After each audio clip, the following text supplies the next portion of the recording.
चलिए उन सबसे अच्छे फूड्स की बात करते हैं जो आपके लिवर को साफ या डिटॉक्स कर सकते हैं, क्योंकि हम में से कई लोगों को ये पता नहीं है कि लिवर कोई स्पंज नहीं है जो टॉक्सिन्स को होल्ड करके रखता है। ये एक ऑर्गन है जो टॉक्सिन्स को डिटॉक्स करता है, इन्हें शरीर से बाहर निकालता है, बशर्ते आपका लिवर फैटी ना हो।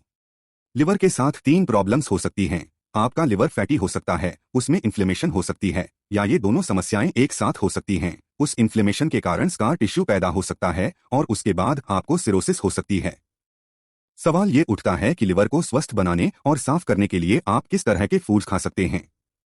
सबसे पहले मैं बताना चाहता हूं कि लिवर क्या काम करता है। मैं लिवर के सभी 500 फंक्शंस की बात नहीं करने वाला, लेकिन ये कई काम करता है। ये अमोनिया को यूरिया में कन्वर्ट करता है। अगर लिवर के साथ कोई प्रॉब्लम है तो अमोनिया शरीर में जमा होने लगता है और इसके कारण आपकी सांसों से बदबू आ सकती है। जब आप किसी नर्सिंग होम में जाते हैं, वहां आपको अमोनिया की दुर्गंध आ सकती है। यहाँ भी ऐसा ही कुछ होता है। लिवर की खराबी के कारण अमोनिया जमा होने लगता है, ये दिमाग में पहुंच सकता है और बहुत ज्यादा टॉक्सिसिटी पैदा कर सकता है। ये लिवर का एक काम है, ये अमोनिया को डिटॉक्स करने में मदद करता है जो आपको प्रोटीन के मेटाबॉलिज्म से प्राप्त होता है। फिर हमें हार्मोन्स की बफरिंग भी देखने को मिलती है। लिवर में कुछ ऐसी चीजें होती हैं जो हार्मोन्स को बफर करने का काम करती हैं। इसलिए अगर शरीर में कोई हार्मोन बहुत ज्यादा है या बहुत कम है तो शरीर उस हार्मोन के एक्टिव फॉर्म को शरीर की जरूरतों के अनुसार संतुलित करने का काम करेगा, खासकर एस्ट्रोजन, कॉर्टिसोल और यहां तक कि टेस्टोस्टेरोन को भी। उदाहरण के लिए, अगर आपको लिवर सिरोसिस है तो आपके शरीर में बहुत ज्यादा एस्ट्रोजन इकट्ठा हो सकता है, और अगर आप पुरुष हैं, आपकी उम्र ज्यादा है और आपको लिवर सिरोसिस है तो आपकी स्किन बहुत ज्यादा चिकनी हो जाती है, शरीर के बाल झड़ सकते हैं, आपके स्तन बाहर निकल सकते हैं। एस्ट्रोजन के कारण कई तरह के प्रभाव पैदा हो सकते हैं। आपका कॉर्टिसोल बढ़ सकता है, आपका तनाव बढ़ सकता है, क्योंकि लिवर में कुछ ऐसा होता है जो कॉर्टिसोल को कंट्रोल कर सकता है, और क्योंकि एस्ट्रोजन बढ़ने लगता है, आप में टेस्टोस्टेरोन की कमी होने लगती है। इसके कारण आपकी मांसपेशियां जवाब देने लगती हैं, एनर्जी और कामेच्छा कम हो जाती है। T4 को थायराइड हार्मोन का इनएक्टिव फॉर्म कहते हैं। क्या आप जानते हैं कि T4 थायराइड हार्मोन को T3 एक्टिव थायराइड हार्मोन में कन्वर्ट करने की 80% प्रोसेस आपके लिवर से होकर गुजरती है। लिवर T4 को T3 में कन्वर्ट करता है और उसके लिए हमारा लिवर स्वस्थ होना चाहिए, और ऐसा नहीं होने पर आपको हाइपोथायराइडिज्म हो सकता है। ग्रोथ हार्मोन एक एंटी एजिंग हार्मोन है। ये प्रोटीन्स का विकास करता है, रात को सोने में आपकी मदद करता है, आपकी उम्र लंबी करता है, और ये हार्मोन भी लिवर के जरिए काम करता है। ग्रोथ हार्मोन का एक दूसरा फॉर्म भी है जिसे IGF-1 कहते हैं, और ये हार्मोन भी ग्रोथ हार्मोन की तरह ही काम करता है। इसलिए अगर लिवर में कोई प्रॉब्लम है तो ग्रोथ हार्मोन उतनी अच्छी तरह काम नहीं करेगा। अब विटामिन डी की बात करते हैं। आपका लिवर और किडनी विटामिन डी को एक्टिवेट करते हैं। अगर लिवर सही तरह काम नहीं कर रहा है तो आपको विटामिन डी के एक्टिव फॉर्म का फायदा नहीं मिल पाएगा। जब भी डॉक्टर आपके खून की जांच करते हैं, वे हमेशा विटामिन डी के इनएक्टिव फॉर्म की जांच करते हैं। वे विटामिन डी के एक्टिव फॉर्म की जांच नहीं करते, केवल इनएक्टिव फॉर्म को देखते हैं और मानते हैं कि ये कन्वर्ट हो रहा होगा। लेकिन उस स्थिति में क्या होगा अगर लिवर और किडनी में कोई खराबी है? आपको अपने शरीर में विटामिन डी की सही और स्पष्ट तस्वीर तब तक दिखाई नहीं देगी जब तक कि आप इसके एक्टिव फॉर्म की जांच नहीं कर लेते। लिवर का एक मुख्य काम यह होता है कि लिवर टॉक्सिन्स और जहरीले कणों को हानि रहित वाटर सॉल्यूबल कणों में बदल देता है। Pesticide, insecticide, herbicide, heavy metals या सिगरेट और शराब से निकलने वाले जहरीले कणों या प्रोसेस्ड फूड्स में मौजूद हानिकारक चीजों को आपका शरीर हानि रहित कणों में बदलने की कोशिश करता रहता है। यदि लिवर ठीक से काम नहीं कर रहा है तो आपके शरीर में जहरीले कण जमा होने लगते हैं। लिवर बाइल का उत्पादन भी करता है, जिससे भोजन से फैट सॉल्यूबल न्यूट्रिएंट्स को एक्सट्रैक्ट करने में मदद मिलती है, जिनमें ओमेगा 3, विटामिन ए, डी, ई और विटामिन के शामिल हैं। इसलिए इसके बिना आपको कई तरह की न्यूट्रिएंट्स संबंधी समस्याओं का सामना करना पड़ सकता है। आपके शरीर में इन्फ्लेमेशन होने लगेगी क्योंकि ओमेगा 3 शरीर में प्रवेश नहीं कर पाएगा और बिल्कुल भी काम नहीं कर पाएगा। अब ग्लाइकोजन की बात करते हैं, जिसे लिवर में जमा ग्लूकोज कहते हैं। लिवर ग्लाइकोजन को इसलिए जमा करके रखता है ताकि आपको बिना खाए भी ईंधन मिलता रहे। मान लेते हैं कि आपका लिवर फैटी है या वो काम नहीं कर रहा है, आपको सिरोसिस है और आप बिना खाए ग्लाइकोजन का इस्तेमाल नहीं कर पा रहे हैं, तो उसके कारण आपके दिमाग में प्रॉब्लम आ सकती है, क्योंकि आपका दिमाग ग्लाइकोजन को स्टोर नहीं करता। दिमाग लिवर के ग्लाइकोजन या जो कुछ भी आपने खाया है उस पर निर्भर करता है। वैसे अगर आप कीटोजेनिक डाइट पर हैं तो आप अपने दिमाग को कीटोन्स पर चला सकते हैं, क्योंकि इस डाइट से आप कीटोन्स जनरेट कर सकते हैं, लेकिन बहुत सारे कीटोन्स लिवर से ही जनरेट होंगे। इसलिए अगर लिवर में कोई खराबी है तो आपको ईंधन से जुड़ी समस्याओं का सामना करना पड़ सकता है, खासकर अपने दिमाग और दूसरे सेल्स के लिए। अब इम्यून फंक्शन की बात करते हैं। पहले मुझे अंदाजा नहीं था कि लिवर आपके इम्यून सिस्टम के लिए कितना ज्यादा महत्वपूर्ण है। आपके लिवर में विशेष रूप से विकसित इम्यून सेल्स मौजूद होते हैं। लिवर में विभिन्न प्रकार के लिम्फेटिक साइनस भी मौजूद होते हैं जो आपके इम्यून सिस्टम के लिए विभिन्न तरह से काम करते हैं। इसलिए लिवर फंक्शन जितना ज्यादा कम होने लगेगा, आपका इम्यून सिस्टम भी उतना ही ज्यादा कमजोर होता जाएगा। कुछ मुख्य चीजें हैं जिनसे आपको दूरी बनानी होगी, क्योंकि वैसे तो आप कई सेहतमंद चीजें खा सकते हैं, लेकिन अगर आप इन्हें खाएंगे तो लिवर उतनी अच्छी तरह काम नहीं करेगा। और मैं जाहिर चीजों की बात नहीं करना चाहूंगा, जैसे कि शराब, शुगर और ऐसी ही दूसरी चीजें। मैं कुछ छिपी हुई चीजों की बात करना चाहता हूं जिनकी जानकारी आपको होनी चाहिए। सबसे पहले मैं सोय प्रोटीन आइसोलेट्स की बात करूंगा। ये आजकल के कई सारे फूड्स में मौजूद है। अगर आप इसको लेकर इंटरनेट पर थोड़ी रिसर्च करेंगे तो आपको दिखेगा कि गूगल के पहले 5 पेजों में बताया जा रहा है कि ये लिवर के लिए बेहद सेहतमंद है, बहुत अच्छा है। लेकिन मैं इन बातों को सच नहीं मानता, क्योंकि जब मैं प्रैक्टिस कर रहा था मेरे पास कुछ लोग आए और वे कुछ समय से एक खास डाइट को फॉलो कर रहे थे और उनमें वजन घटाने वाली डाइट भी थी जिसका नाम था आइडियल प्रोटीन डाइट। कई दूसरी डाइट भी हैं, लेकिन वजन कम करने के कई सारे प्रोग्राम्स हैं जिनमें मुख्य रूप से इस प्रोटीन का इस्तेमाल होता है। इसमें कम फैट होता है। सोयाबीन से मिलने वाले इस प्रोटीन को बहुत ज्यादा रिफाइंड किया जाता है और जिस तरह से इसे प्रोसेस किया जाता है उसके कारण सोयाबीन के सारे गुण नष्ट हो जाते हैं। मैंने ऐसा देखा है कि जब कोई इंसान एक ऐसी डाइट लेता है जिसमें वो एक तय समय के दौरान सोय प्रोटीन्स आइसोलेट्स खाता है तो उसके कारण उसका लिवर प्रभावित होने लगता है। उस इंसान में लिवर की कई समस्याएं पैदा होने लगती हैं। गॉल ब्लैडर की प्रॉब्लम हो सकती है, निचले एब्डोमेन में दाईं तरफ भारीपन और दर्द हो सकता है, और कुछ लोगों को डॉक्टर के पास जाकर अपना गॉल ब्लैडर भी निकलवाना पड़ जाता है। इसलिए मैं ये बिल्कुल नहीं मान सकता कि जो चीज इतनी ज्यादा प्रोसेस्ड है वो लिवर के लिए अच्छी हो सकती है। लिवर शुद्ध चीजें पसंद करता है। लिवर के लिए रिफाइंड फूड्स बिल्कुल भी अच्छे नहीं हैं। इसलिए मैं डिब्बे पर लिखी जानकारी पढ़ता हूं और सोय प्रोटीन आइसोलेट्स से दूर रहता हूं। सोय प्रोटीन मील जानवरों के लिए अच्छी साबित हो सकती है, खासकर जब उसमें से फैट निकाल दिया जाता है ताकि मील बासी ना हो पाए, लेकिन मुझे नहीं लगता कि इंसानों के लिए ये प्रोटीन सबसे अच्छा है। अब रिफाइंड तेलों की बात करते हैं। ये बहुत ज्यादा प्रोसेस्ड होते हैं और इन्हें हेक्सेन द्वारा प्रोसेस किया जाता है जो कि एक सॉल्वेंट है, लेकिन उसके कारण ओमेगा 6 नाम का बहुत ज्यादा रिफाइंड किया गया फैट आपके शरीर में घुसता है और उसके कारण आपको ऑक्सीडेटिव स्ट्रेस और इन्फ्लेमेशन का सामना करना पड़ता है। लेकिन मुझे लगता है कि ये हमारे सेल्स को बदल रहा है, ये टिश्यू के अंदर घुस रहा है, ये कोई नेचुरल चीज नहीं है, लेकिन फिर भी हम इसका बहुत ज्यादा इस्तेमाल करते हैं। इसके बाद मैं आपको सलाह दूंगा कि आप हाई फ्रुक्टोज कॉर्न सिरप से दूर रहें। शायद आपको ये बात मालूम नहीं है कि हाई फ्रुक्टोज कॉर्न सिरप का उत्पादन स्वीट कॉर्न से नहीं किया जाता, जिसे लोग गर्मियों के दौरान खाते हैं। इसे बनाने के लिए स्वीट कॉर्न नहीं बल्कि डेंट कॉर्न या फीड कॉर्न का इस्तेमाल होता है, जिसे आप बिल्कुल भी नहीं खा पाएंगे। मैं नहीं जानता कि आप उस कॉर्न पर कितना मक्खन डालते हैं या कितना नमक छिड़कते हैं, लेकिन मेरे लिए उसे खाना असंभव है। फीड कॉर्न को इसलिए उगाया जाता है ताकि उसे जानवर को खिलाकर मोटा किया जा सके, ताकि मीट की मात्रा बढ़ाई जा सके। लेकिन जरा सोचिए कि हमें इससे कितना नुकसान पहुंचता है। इस कॉर्न का इस्तेमाल high fructose corn syrup, glucose syrup और मॉडिफाइड स्टार्च के लिए किया जाता है। बासी कॉर्न का इस्तेमाल होता है और इस प्रक्रिया में लगभग 18 स्टेप्स होते हैं। ये कॉर्न कई दूसरे स्टेप्स से भी गुजरता है और फिर उसमें से प्रोटीन निकाल दिया जाता है। एंजाइम्स और एसिड के इस्तेमाल से उसे ब्रेक किया जाता है और फिर उसमें कई तरह के केमिकल्स डाले जाते हैं, उन्हें गर्म किया जाता है। ये सारे काम पूरे होने के बाद अंत में आपको कुछ ऐसा मिलता है जो कॉर्न से कोई संबंध नहीं रखता और हम इसे अपने शरीर में डाल रहे हैं। मुझे लगता है कि ये 1977 से हमारी फूड सप्लाई का हिस्सा बन गया है, जहां किसानों को कॉर्न को उगाने के लिए सब्सिडी दी जाती थी। लेकिन प्रॉब्लम यह है कि इसे बहुत ज्यादा प्रोसेस किया जाता है। इसे जंक फूड्स में डाला जाता है, इसका स्वाद बढ़ाया जाता है और इसे मीठा किया जाता है, जिससे ये हमें अच्छा लगता है, लेकिन हमें इसकी लत लग जाती है। हाई फ्रुक्टोज कॉर्न सिरप में कुछ बेहद अनोखे गुण मौजूद होते हैं।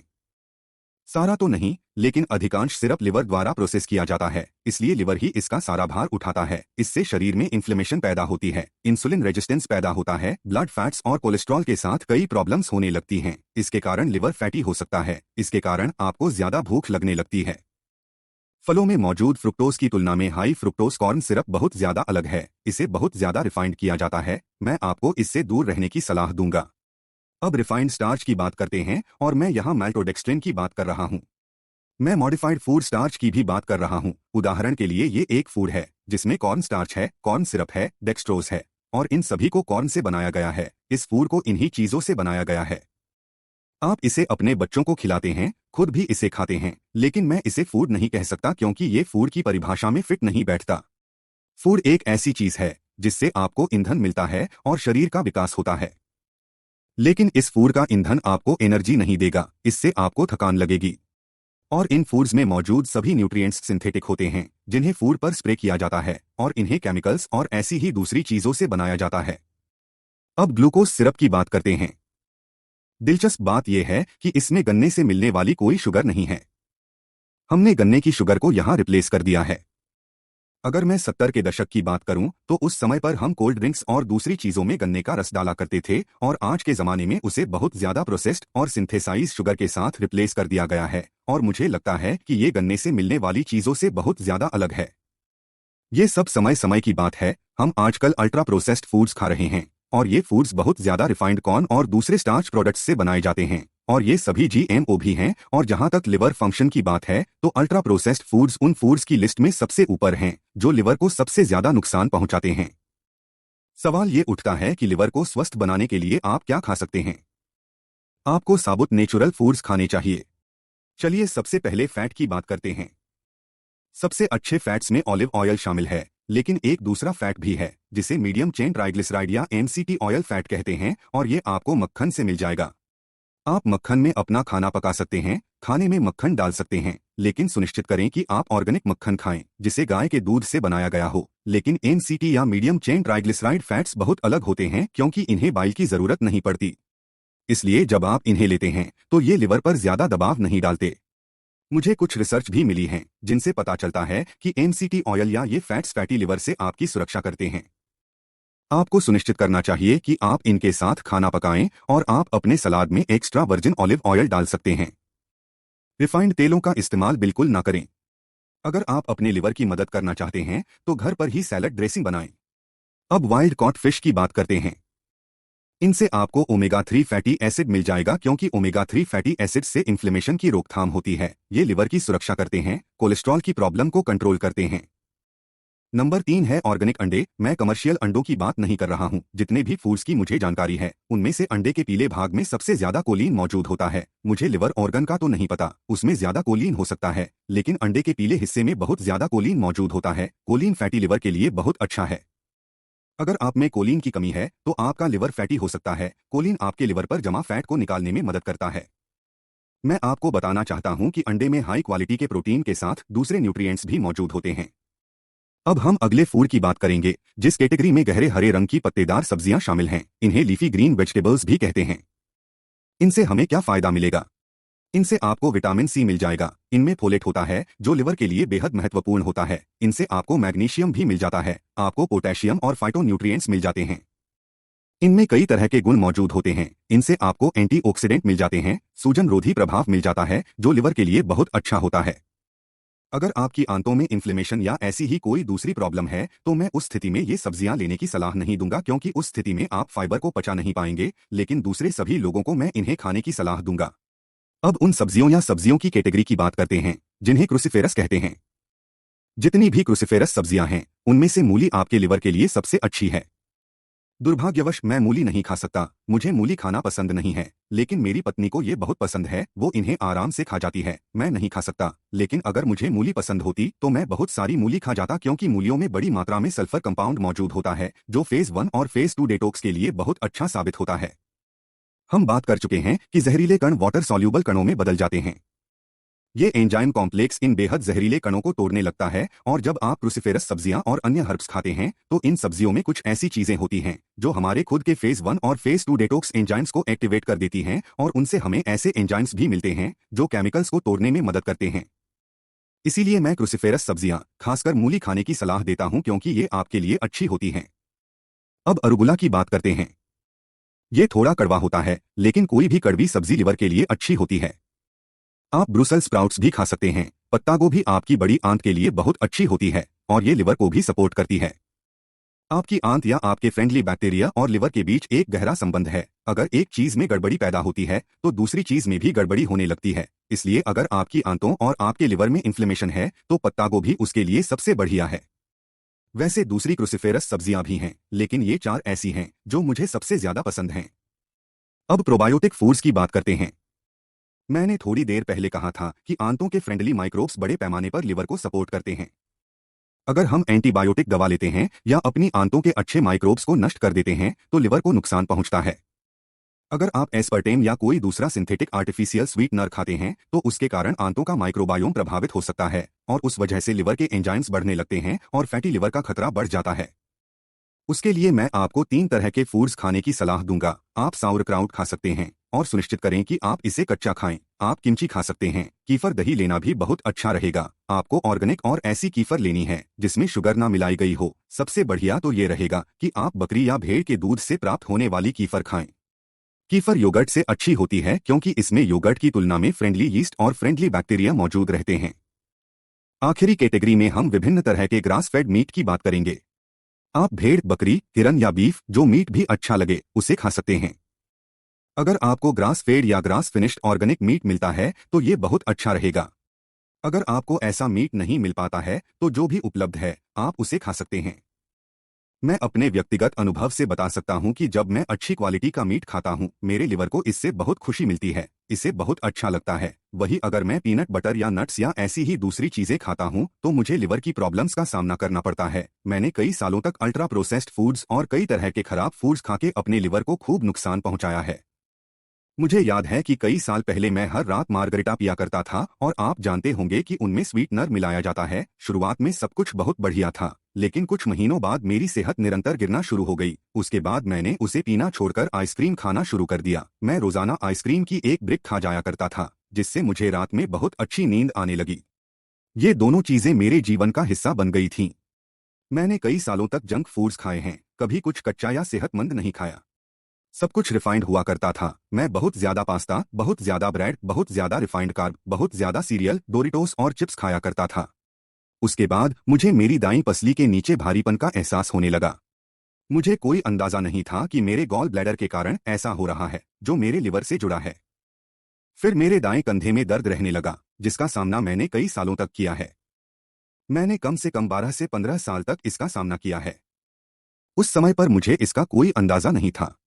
मैंने बहुत ज्यादा ब्लोटिंग और अपच का भी सामना किया है और मुझे मालूम नहीं था कि इसका कारण क्या है। फिर मैंने ग्रेन्स और सीरियल खाना छोड़ दिया और उनके बदले मैंने मीट खाना शुरू किया और उससे मुझे आराम मिलने लगा। मुझे महसूस होने लगा कि मीट खा के मेरा भारीपन दूर होने लगा है। इससे मेरी ब्लड शुगर बेहतर होने लगी। इससे मेरे दिमाग का धुंधलापन दूर होने लगा। इससे मेरे लिवर की इन्फ्लेमेशन भी दूर होने लगी। कभी कभार आप सुनते हैं कि मीट आपके लिए अच्छा नहीं है लेकिन लोग grass fed, grass finished meat और प्रोसेस्ड मीट में अंतर नहीं करते। लोग जंक फूड्स के साथ इन्हें एक ही कैटेगरी में डाल देते हैं।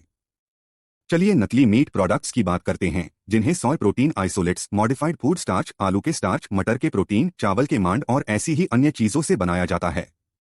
जरा सोचिए कि जब आप इन्हें खाएंगे तो आपको कैसा महसूस होगा। कई समय पहले मैं एक फूड स्टोर में गया जहां खाने के लिए तैयार फूड्स मिलते थे और मुझे बहुत भूख लगी हुई थी। इसलिए मैंने सोचा कि मैं थोड़े चिकन विंग्स खरीद लेता हूं। ये विंग्स बहुत अच्छे दिख रहे थे इसलिए मैंने कुछ विंग्स खरीदे। उन सभी का साइज एक समान था और ऐसा लग रहा था कि ये असली चिकन ही है। मैंने कोई सवाल नहीं पूछा। मैंने सोचा बढ़िया है, ये चिकन मीट ही तो है जिसे मैंने खरीद लिया था। मुझे बाद में पता चला कि इसे सोय प्रोटीन आइसोलेट से बनाया गया है। ये एक नकली मीट है। इसमें वेजिटेबल प्रोटीन भी मिलाया जाता है। मैं गाड़ी में बैठ गया, घर जाने लगा और चिकन विंग्स खाने लगा। मुझे उसका स्वाद बहुत ज्यादा पसंद आया। मैं घर पहुंचा और मेरी तबीयत खराब होने लगी। मुझे ब्लोटिंग होने लगी, मेरी आंखों में जलन होने लगी और मुझे बिल्कुल भी अच्छा महसूस नहीं हुआ। अंत में मैं आपको 2 सप्लीमेंट्स लेने की सलाह देना चाहता हूं।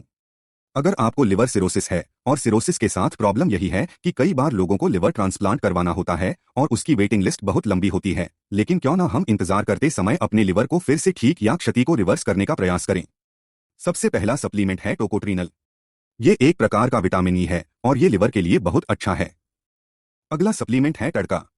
ये एक प्रकार का बाइल सॉल्ट है जो लिवर को सेहतमंद रखता है और लिवर में स्लज का जमा होना रोकता है और इसे लेने के बाद आपको बहुत अच्छा महसूस होगा। मैं सलाह दूंगा कि आप सुबह खाली पेट इसके 2 कैप्सूल और दोपहर को भी खाली पेट इसके 2 कैप्सूल लें। मैं आपको किसी ब्रांड की सलाह नहीं दूंगा। आपको खुद से इसकी छानबीन करनी होगी, विभिन्न ब्रांड्स देखने होंगे, उनके रिव्यू पढ़ने होंगे ताकि आप एक अच्छे सप्लीमेंट की तलाश कर पाएं। ये दोनों सप्लीमेंट्स आपके लिवर की मदद करेंगे। अगर आपने अपने पैर को देखकर लिवर की बीमारी का पता लगाने वाला वीडियो नहीं देखा है, सुनने में थोड़ा अजीब लगता है लेकिन ये आपको बेहद दिलचस्प जानकारी देगा, तो आप वो वीडियो यहाँ देख सकते हैं। चैनल सब्सक्राइब करना बिल्कुल ना भूलें।